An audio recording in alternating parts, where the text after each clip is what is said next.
it's a lot hard to actually help others get remote jobs or actually get remote jobs themselves. For others who have the experience, they can actually spot what people are doing wrong in minutes, right?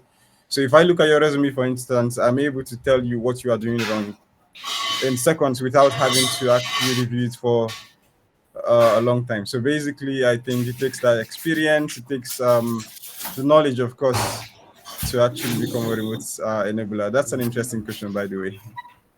All right. I guess maybe I will still ask at the end of the event now. But as a matter of honesty, this is the first time I heard you said you are going somewhere. Like the first time. But at least we will still come back to that. I've never heard you should be like you are coming from somewhere, you are going somewhere. You are always at home in your home lab, doing your remote job. But before we get there now, let's get started officially now. This is 10:20 already. Sure. Good morning, everyone, and welcome to the third webinar of Ascent Tech Academy. This is the third edition now in our webinar, and today we are having with us now God's power now. So Joe is my organ now, but I won't go into details now. At least Joe started as a marketer and now is the senior product manager now, and is a CEO at AfriSplash now, a company that promotes maybe remote opportunities, remote job, and remote skills now, strictly remote. And if you hear me before, you see this is the first time I'm like seeing Joe say he's going out now. He's always anytime he goes out, he's always at his lab. But at least I think he will tell us the secrets at the end of the event now. So once again, welcome Joe. Thank you so much, Mohammed. And it's nice to be here, everyone. So yeah, like you said, my name is Godspower Eseurhobo. I usually go with Gio. I've been working remotely basically all my life, and so I came up with Geo to as a way to make it easy for everyone to actually get my attention without struggling with the pronunciation of my name. Because then, working remotely entails you definitely get to interact with various cultures, you get to interact with various persons. Today would be just having a conversation with everyone. I think tech chat is really interesting because then we can chat other than just a presentation. Although I have a presentation, I like to put it in mind that I would try to be quick so that any questions we have can actually come in and I can provide necessary answers to those questions. Can I get a thumbs up if everyone hears me clearly? I just need to know if I'm audible. Awesome, awesome. Thank you so much. So I'll go ahead and share my screen now, and yeah, we'd walk through what I have for the day. So let me know once you can see my screen. Can everyone see my screen? I wouldn't be able to see the chat again, so probably like a voice, yeah, would help. Yeah, yeah, yeah. Awesome, awesome. Thank you so much. So today I'll be speaking about embracing remote models. So quickly, one of the ways I start talking about remote work is to say that the future of work is not confined to borders. So when I mentor people, I have lots of mentees, people that reach out to me and say, I want to actually break out on the global stage or I want to break into this career path. The first thing I say to them is that don't limit yourself. Don't think about tech within a small space. Imagine and then work towards it. Imagination is not enough. So basically, you have to work towards getting yourself to that point in life. So the future of work is basically global. You can live, you can work, you can succeed from anywhere. And that's one thing I like telling people. Learning a tech skill basically unlocks the doors to opportunity for anyone. Not just a tech skill, actually, because remote work now is beyond tech. Surprisingly, you have even engineers now doing diagnosis, doctors doing diagnosis remotely, engineers doing evaluations remotely as well. So the concept of remote work is not just applicable to tech, but it's applicable to work itself. So the first thing I'm going to say is I want people to understand the evolution of work. If you understand the evolution of work, then you would understand how to be prepared for the future of work. So previously, we have a setup where we have traditional offices, we have hierarchy, we have lots of red tapes where you have to speak with the manager, get permission before you can speak with the CEO, make certain approvals, send so many documents before you can do certain things. Now, work has evolved to a flattened structure, an open door policy, where it's knowledge above roles and above paperwork and things like that. That's the future of work. So when you understand that being a subject matter expert helps you get ahead, you can definitely prepare for the future of work. And this is really important for anyone. Also, previously we had on-premise technology, printers, desktops, cubicles. Currently, we are focused on cloud. Now, the evolution of technology has basically streamlined everything and moved it to the cloud. So most organizations are no longer dealing with pen and paper, even down to the hospitals, down to the factories. They are dealing now with a mix of pen and paper, for instance, for factories, and also digitizing some of their processes. So it's very important to understand the amount of tools you know for operational processes when it comes to work will actually deliver you more value. For example, you have tools like Asana, you have tools like Excel, Microsoft Excel, you have tools like Google Analytics, you have tools like Google Ads. All of these are basically tools that power day-to-day operations within the current business organization. And one thing I like to say is that offices would not exist if the internet actually existed before offices. The idea of an office is to actually have meetings, to have in-person collaboration. The presence of the internet has actually put those stuff behind us, meaning you can now connect with anyone from anywhere in the world and you can actually get work done, meaningful work done. And so preparing yourself to be able to collaborate within the current environment and deliver value makes you remote ready. And we're going to talk about that later on. Currently, we are also going to talk about, for example, in the evolution of work. Previously, you had hoarded information. Currently, you have shared information. Hoarded information previously in terms of patents, in terms of I have this idea and I want to keep it to myself and share it within the team in my company, in my office to get the accolades. Currently, we have lots of shared. That's why you have Google Drive. You have various collaboration approaches and platforms, Slack, to collaborate. So we have moved from that point of I am the loudest voice in the room to the point of it's a collaborative team of experts working towards a shared goal, a mission of the organization. And it's very important to know this because the better you can collaborate within a remote setting, the higher your chances of landing a job or building a career that is truly fulfilling. And finally, we are moving away from the office. So basically, like I said, the office wouldn't exist if the internet came before. So right now we can work from anywhere because we have devices that enables connectivity across various parts of the world. So you still have people who go to the office and open up their laptops and actually get work done. And the reason being is that you go to the office, you see that the office has moved away from the pen paper structure to the cloud setting. And so you are basically working digitally within a building, confining yourself to a room, which is not supposed to be so. So the work from office gives you, for example, a structured environment, gives you face-to-face collaboration. These are some of the benefits which people would say are very important for you. But with the future of work, you have, for example, hybrid work. You have the best of both worlds. When it comes to hybrid work, you get to choose the days you want to work from the office. You get to work from home. You get to work from anywhere.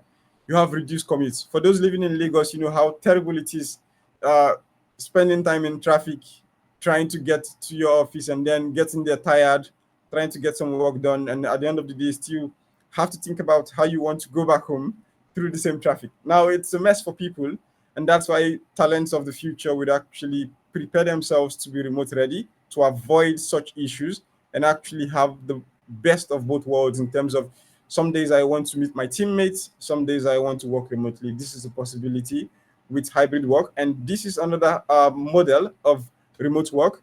The final one is being fully remote, which is something I always advocate for. Myself, I've been able, I would say, I've been lucky to actually work with teams and companies across 4 continents or 5 continents. And for me, it's a luxury. I wouldn't say this is something that's common for every African talent, and that's why I started AfriSplash remotely, the community, to actually help more people live, work, succeed from anywhere. The goal is to actually help African talents get more global opportunities. So with the work from anywhere model, the moment you prepare yourself, get yourself remote ready to be able to work from anywhere, you get access to bigger opportunities. You get access to places you would have never been if you confined yourself to the office, if you have confined yourself to just specific regions. So think about globalization, think about understanding how technology works within various regions. Also, the ability to develop your skill to a global standard is also some of the benefits of working from anywhere. So I would say I come from a startup scene, and most times I get to work with talents who have worked at some of the largest companies out there, and that's eye opening because you learn from their experiences while even working with them. And so remote work basically connects you with the best talent across the world. Talent is everywhere, opportunity is not. And for those areas, those developing economies like ours, that wouldn't have as much opportunities as we need, breaking on the global stage through remote work is an opportunity for you to actually upskill massively, get better opportunities as well, and deliver even more value on the global stage. And so, what are the benefits to startups basically when it comes to remote work models? I think that the work from office model basically, I wouldn't say this is a remote work model. I would say this is a work model that has evolved into other remote work models. For example, you have access to office resources, you have easier supervision for those who are building companies themselves. You have in-person team collaboration. But the hybrid and the work from anywhere model beats any of this advantage a work from office can actually give. I'm an advocate for remote work. So you have attractiveness to talent. As a startup founder, having a distributed team would always attract the best talents from anywhere in the world. You have boosted productivity. And now let me make this clear that when I talk about boosted productivity, I always talk about ownership. Within the remote work setting or the hybrid work setting, what matters is your ability to take ownership of your work. So when you pitch yourself to any company that wants to hire remotely, you don't just say, I am productive. You say, I am productive because I have ownership, because I take control of my work and I understand what I need to do to actually get the organization get to the point it wants to be. That's very important. Resilience and adaptability is one of the benefits for startups. You have a mixed workforce of people who are within the office, who are also flexible to deliver work and adapt to any structure that the hybrid workforce permits. Also, you have work from anywhere. You have access to a global talent pool. Basically, you don't hire from 30 meters from your office. You hire from anywhere in the world. You have talent from India, talent from Nigeria, Kenya, Brazil, the US, Argentina, Australia, you name it, you have them because you have opened your doors to the global talent pool of the world. And also, you have increased employee satisfaction. There is work life balance. You can actually take time out, you can enjoy your weekend, you don't have to come into work during the weekends. You basically can own your own working schedule working remotely as long as you have ownership to get the job done.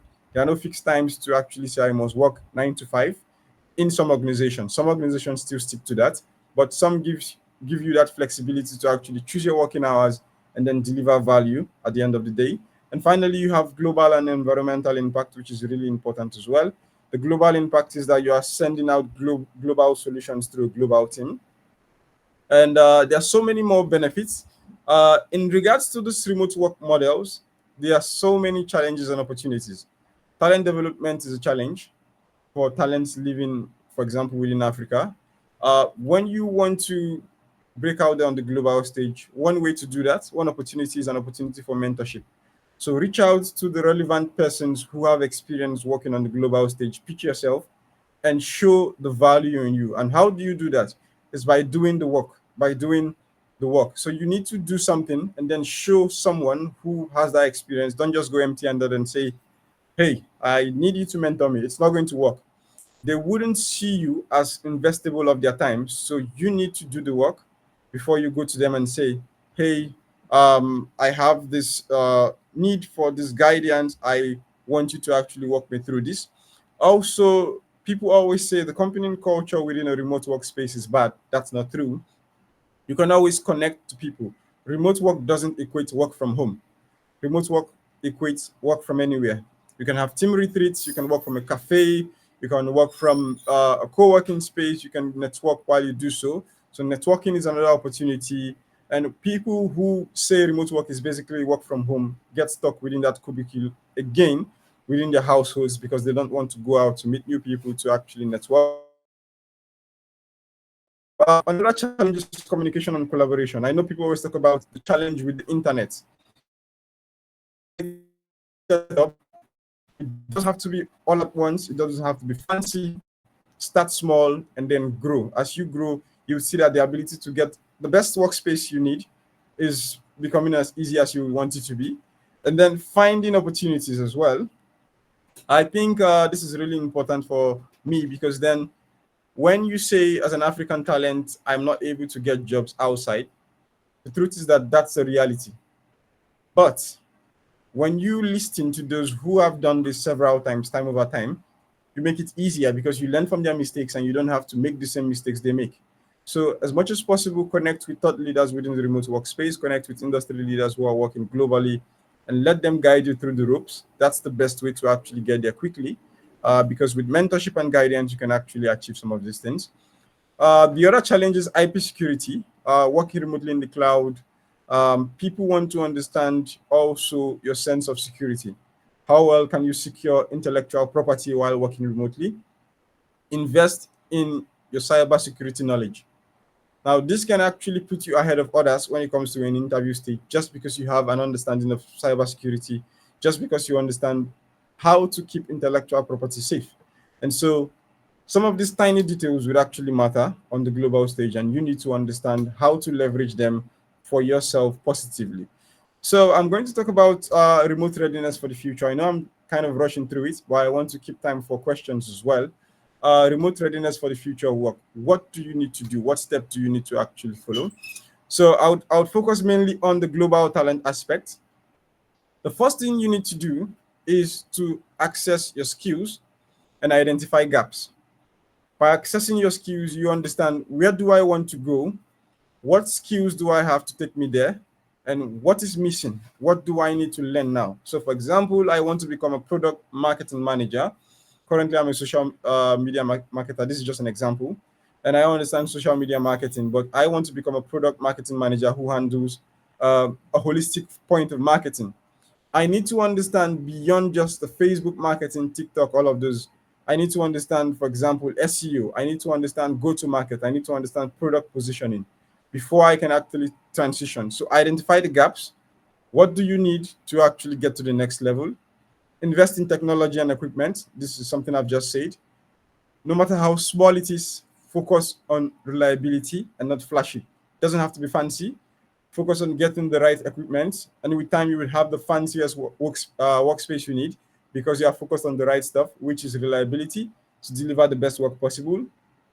Learn remote work tools. So currently, as I'm on this call, I'm using TLDV. That's an AI note taker that helps me summarize the call. I use this with every meeting. And there are several tools out there you can actually learn about that helps you streamline your work process. Leverage AI where possible, leverage project management tools where possible, leverage analytics tools where possible. All of this would help you deliver better value to whichever team you are on, and even get promotions as well because you actually perform pretty well with the support of your knowledge of these tools. Develop strong communication skills. At some point, it might be difficult for you to actually communicate on the global stage. So you want to learn some of these things. You want to gain that skill of how to communicate and pass your value.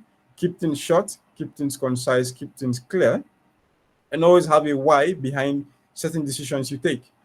This is going to help you understand the the backing behind the decisions you take. It's going to help you improve time management. As I'm working right now, I'm working with the time, and so I'm trying as much as possible to deliver more value and still keep to the time as well to ensure that we have time for questions and answers. Also, you can't become remote ready without building an online presence. And I'm not saying become an influencer. I'm not saying become a writer, write stories on LinkedIn. No.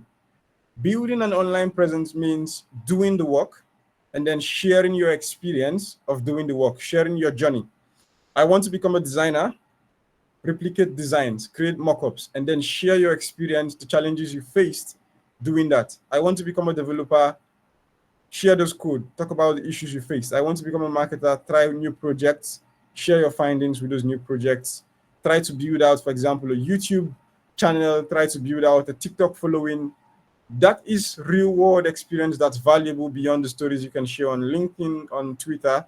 So I'm not an advocate for becoming an influencer. I'm an advocate for becoming an expert over one who is seen as an influence. And that's my priority as a professional as well. develop a network. So today, some people would come here, you would meet other persons, you would just leave, and that's it.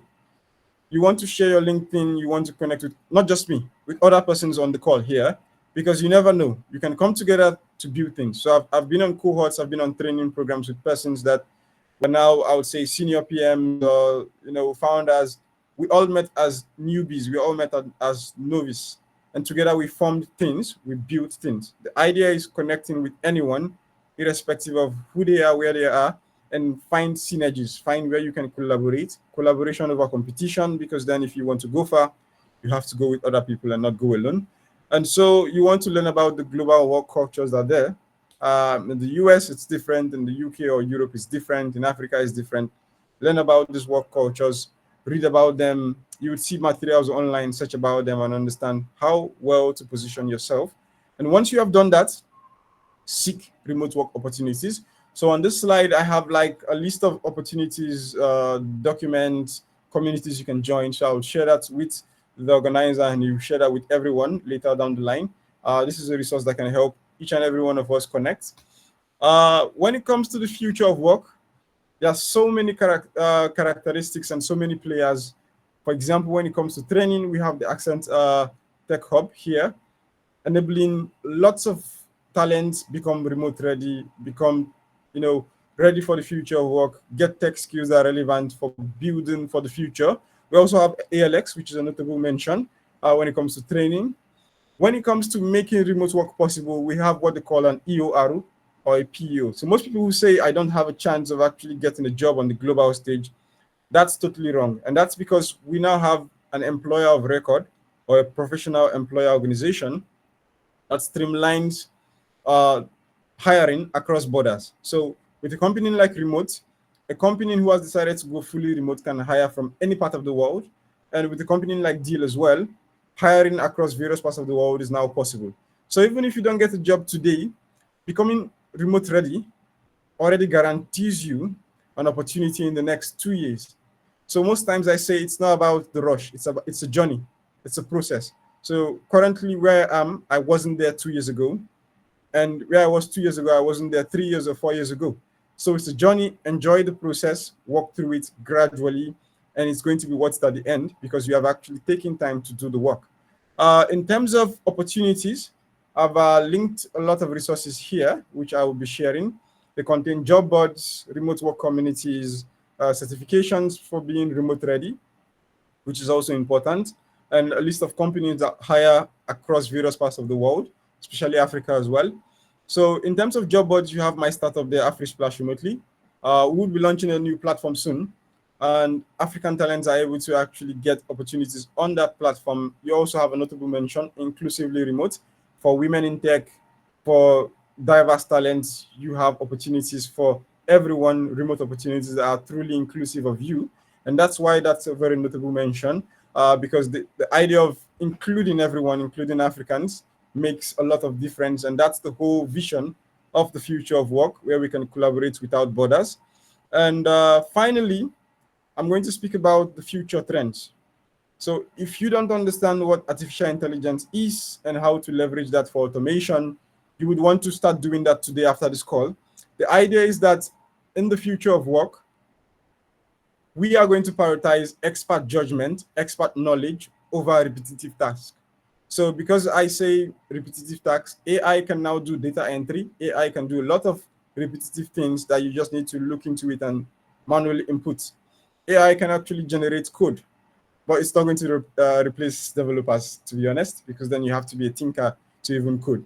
But the whole bottom point is that when you know how to use artificial intelligence and automation, you can actually become even more productive for the future. And you can now automate routine tasks and you focus on creativity, you focus on becoming an industry expert, a subject matter expert. And then with the future of work, more companies would focus on well-being. I know lots of persons have experience working within a toxic environment. So I think it's really important to think about the future of work as a place where your mental health, the work-life balance is very important and you need to practice it. Previously, I've always preached about work-life balance, but I do not practice it. Currently, I do. And that's what Mohammed was speaking about, because then you need to create a balance between work and life. But there's also something I'm going to say. This doesn't mean you have to jay and party every single time. As an African talent who wants to break out on the global stage, you have to work 2 times harder. And that's the reality. You can't escape that. The reality is that you have to work 2 times harder to actually go out there on the global stage, because probably you didn't have chance to go to those Ivy League schools where they have lots of knowledge to share. You didn't have chance to get mentorship from that industry leader at Apple and all those. So technically, if you want to be on the global stage, be on the same wavelength, you have to put in the work to learn even more, beyond just your 8 hours of work. So put in the work. I'm going to encourage everyone to do that. And that's going to be what's at the end of the day. And finally, policy and infrastructure. We see that currently there are new organizations developing tools to ensure that there's compliance when it comes to the local labor laws. So in the next 10 years, we are going to see remote work hiring get even better. In the next 2 years, actually, because it's already happening. So you want to be ready for that, change, to position yourself for an opportunity, because it's going to happen whether you are ready or not. And so being ready is one of the best things you can do.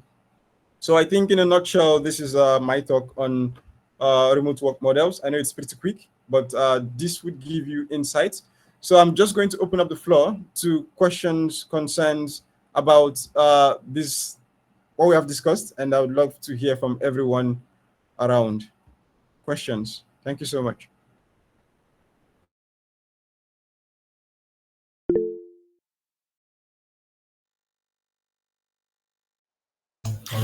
Yeah, Mr. Farouk Shobola, please unmute yourself and go ahead with your question.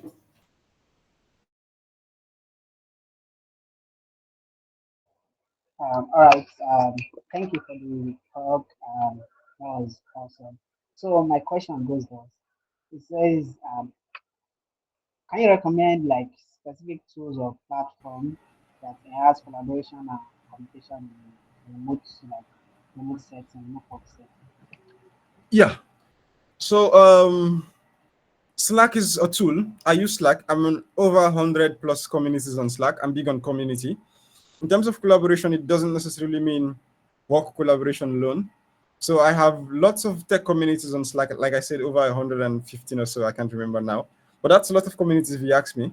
But then that means a lot of opportunities, a lot of persons to actually connect with. So do not sleep on communities. Leverage Slack. The way I do it is this: I just search Slack communities for, then I say product managers, Slack communities for software engineers, Slack communities for marketers, for designers. And then you see a list of Slack communities and you can apply, you get an invite, and you are in, and you get to connect with so many amazing marketers, designers from various parts of the world, and you get to learn, you get to share knowledge. And once the time is right, you get to apply for opportunities as well. That's one. You also need to learn about project management tools. Every work we do entails project management. And so learn project management tools. Start with the easy ones. I would say Asana is pretty much easy to understand. It has a user-friendly interface. Trello is also easy to understand. If you want to be more technical, you can look at Jira. Jira is a lot more complex, but then it's worth it. One thing I would say is, for a start, go with the easy things, learn them, but do not run away from the hard things. Now, if you want to be someone of value, the hard thing is the thing you should be doing. Because if I want to hire someone on my company or my team currently, I'm going to hire someone who can do clearly what I can do, someone who would tell me what to do. I'm not going to hire someone I would tell what to do. So you want to be in a position where you are the expert, where you are someone who tells the other person what to do. And that gives you an advantage. So like I said, learn those tools. In terms of analytics, if you are on the product side or engineering side, learn a tool like Mixpanel. Mixpanel is really nice in terms of in-house product analytics. You can also learn Google Analytics. This is really good for everyone. Having an understanding is very good. If you're in the marketing space, Google Ads, don't sleep on that, because you want to learn how to optimize for the best return on investment, how to optimize ad campaigns and all of those stuff. Look into those things, learn the difficult, complex things, because that's what would becoming that subject matter expert. I hope this answers the question. Yes, thank you very much. Thank you very much. Do we have any more questions? Yeah, go ahead, please.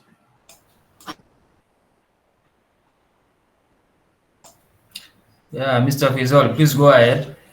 Okay, thank you very much for the session. It was nice actually. So you talked about work-life balance the other time. I want to ask, Yeah. what's the best strategies for maintaining a work-life balance in a remote setup? Okay, that's an interesting one.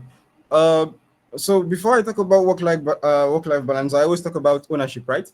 So the first thing is holding yourself accountable for doing what you need to do. And how can you do this? So there's a tool I use called Momentum, right? Momentum is basically my browser tab. It's a free tool. You can check it up. It's an extension on Google Chrome or probably whatever browser you use. You want to install that, and it replaces your tab, your laptop, your screens with a tool that gives you, for example, a timer, a to-do list, and some other things, motivational conversations and things like that. The idea behind that is that you can have ownership, you can track down what you need to do, what are your priorities. And the moment you are able to deal with those priorities, you want to reward yourself with a good time. That's the reality. So when I do the work, it's ideal for me to also relax. And this is something I've learned working remotely as well from my teammates. They take vacations, and I hardly take vacations, right? And so they always tell me prioritize your well-being, prioritize your well-being. So basically, the ideal way of creating that work-life balance is knowing when to switch off. When we are actually chasing the goals, I think we sometimes just dive head in, and then we are there for 2 full days thinking about how to solve a problem. That not It's not really ideal, because the reality of the thing is that what goes on with or without us, that's how it's going to be forever. And so it's very important to know when to relax, when to rest, so that you don't get burnt out, and so that you are refreshed for even new ideas, and you can think through things. So you can do this through, for example, switching your work environment. Work through, for example, I can work at a cafe, I can work at a co-working space, I can work from somewhere that's not the ideal place you would see someone working at. But the reason for doing that is to actually prioritize my mental health, to prioritize my well-being, and then take time to actually get rest, to sleep. I think this is really important because you can actually have blockers without sleeping and getting adequate rest. So do that. And then finally, beyond work, network, connect to people for fun. So you can have networking sessions. You can have events where you just get to meet new persons. These are relaxing events. You have a drink with them, you discuss, and then you build your network. This is still part of building a career while still creating that work-life balance. Thank you so much. All right, you're welcome, and thanks for the response. It was helping. All right, so another one. You say you Yeah. are in over 100 community, if I got that right. Yes. Okay, Exactly. so and on Slack, and I'm sure you can have more communities on other platforms as well. But Yeah. how do you manage your productivity across those platforms? Like, is it just you just go in to check for informations, or you do talk across those platforms? Like you are engaged, your engagement is across all platforms, or how do you manage Yeah, that? that's really interesting. For the number of communities I am on, it's almost impossible to be active on all. But the reason I'm on those is because I think about it like I deliver value in terms of my experience with tech has been a journey. So I don't always encourage people to say, okay, I want to become an engineer, and an engineer I must be. Start with something that's achievable and then transition. It's a journey. We have what we call transferable skills. So I started in tech sales, and I switched to social media marketing, from social media marketing to product marketing, from product marketing to product management, and now currently I'm between a space for AI, program tech management, which is a combination of product management and then AI program management.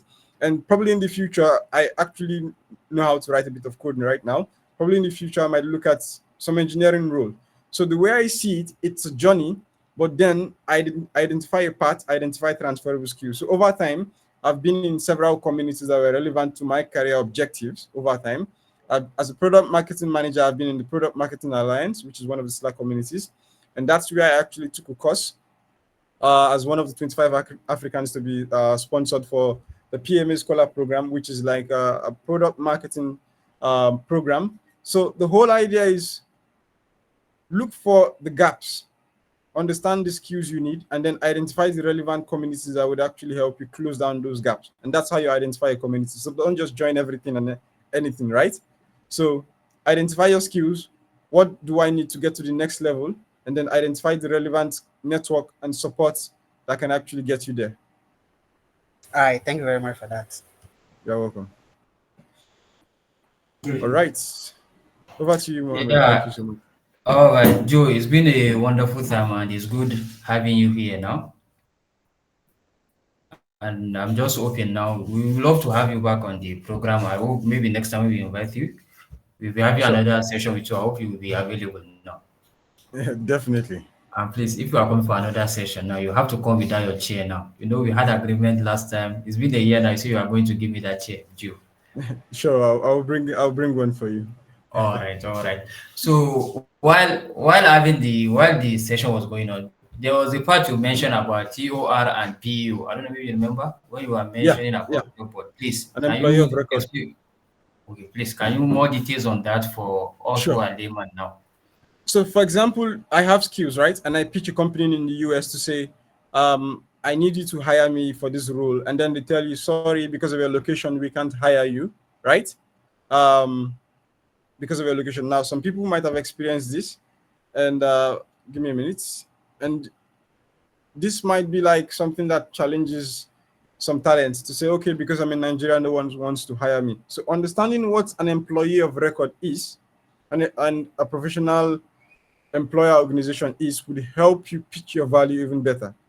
So, an employee of record is basically someone who is working for an organization, but he's hired through an intermediary. The intermediary is called an employee of record. So, what does the PEO do? The professional employer organization, which is the PEO, creates entities, creates companies in all the countries, and then offers a service to other companies to say, hey, we have a company now in this country, and then we can abide by the local laws. Now, let us hire talent from this country for you to work on your behalf, but legally, the contracts will be with us.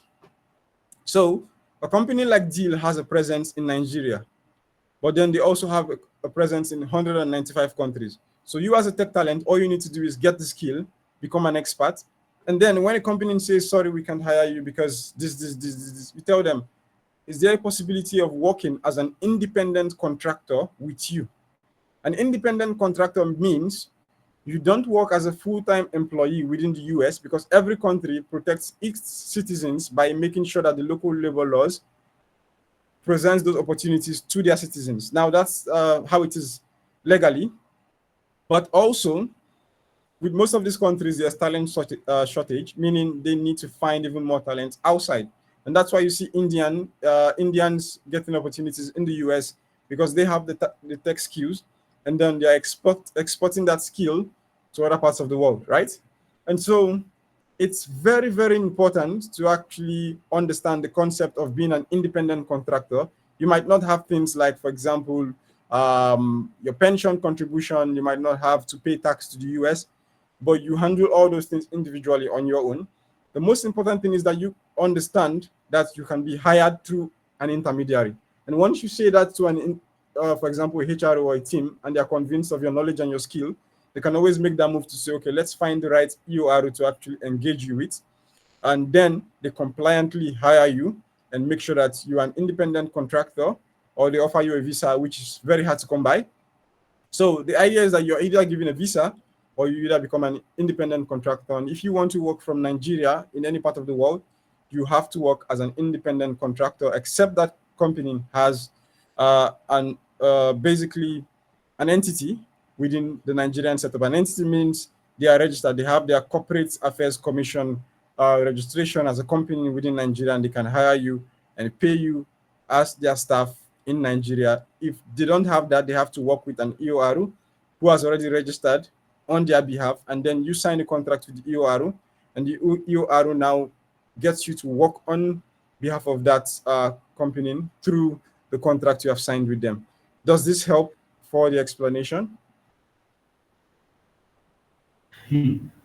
Yeah, it does help now, Joe. I don't know, maybe there's any other person with a question. I realize at least so that we stick to the time. Any other question, please? All right, Gio, now, lastly, because of your time now, when one is starting as a beginner now, there's always this imposter syndrome. Maybe you think you're not doing enough. And Yeah. sometimes there's this doubt also, self-doubt, whether you like it or not. If the tech skills you try to acquire more than you have this doubt, like, are you on the right path? Are you doing something right? Just for at least for your closing remarks now, for someone starting as a beginner now, what are you going to advise? Yes. So when I was starting in my career, I definitely had those feelings as well. And one of the first things I did was to reach out to relevant persons. And how did I do that? I explained that earlier on, that before you reach out to anyone, do the work. So I did the work by basically participating in a hackathon as a product person when I wanted to transition to product management. And fortunately, the judge then for that hackathon was a group PM at Twitter then from the US. And I reached out to him. And because I have shown that I'm someone who is willing to actually learn by getting the skill, he was willing to create time for me to actually show me certain things. And so this is something you need to do. You need to be able to do the work first. And so when you have imposter syndrome, when you feel that you're not moving forward, reach out for help. Now, reaching out for help is a sign of strength and not a sign of weakness. So always learn to do that. But learn how to do it in a way that you get the help you need by showing that I'm not asking you to show me everything, guide me 24/7. I want to do the work. I need you to just point me in the right direction.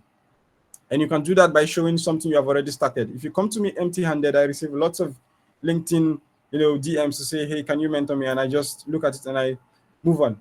And the reason is because of past experiences. The person now expects you to do every single thing, basically spoon feed him. And you can't succeed that way. That's the reality. Because I myself, even as a senior person, I still put my head down and grind and still meet, C-suite persons and say, how can I get to your point? Show me what I need to know. And that's by putting in the work. So imposter syndrome is real. I'm not going to say it's not real. Some people might be shy.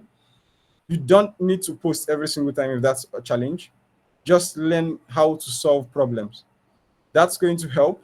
And then beyond learning how to solve problems, try as much as possible to network, work in group. If you're working individually, it's going to be a lot more difficult to come out. If you're working in groups, it's going to help you.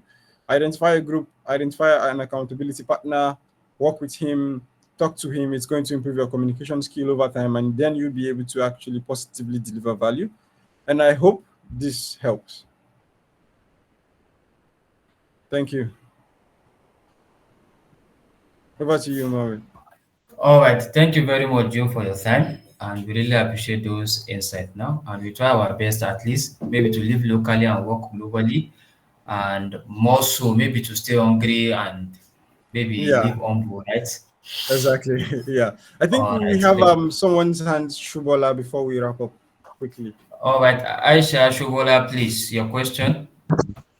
Okay, thank you for the insight about the remote work. My question is, what industry do you think will be most affected by the shift of remote work? Okay. I don't think remote work is going to affect an industry. I think it's going to improve the way we work, the future of work. So previously, when you look at work, you have to spend 20, 40 years. We can see this pattern with our parents and grandparents, right? They spend 20, 40 years working every single day, not being available, just to get to the point where they can retire, take care of their kids, and then have that pension, right? Now, with the future of work, the way I see it is that you yourself, I myself, we can build something totally different by being global. We can have access to opportunities our parents didn't have access to because of the internet. And so we have to leverage that. You can have access to an opportunity. There are several Africans living in Africa earning good money, right? So, for example, you have Africans earning $100,000 a year living in Africa. That's a possibility with the future of work. So, basically, means your valuation goes up because then you have access to a market that values your skills even more than the current market. That's one of the implication. The second implication is that you get to spend time with the people who you care about. It's not just about your retirement anymore. It's about living. So I get to work flexibly, meaning I can spend time with my family. And I believe that all of us here, we have that family values. We like to see our parents, we like to see our siblings.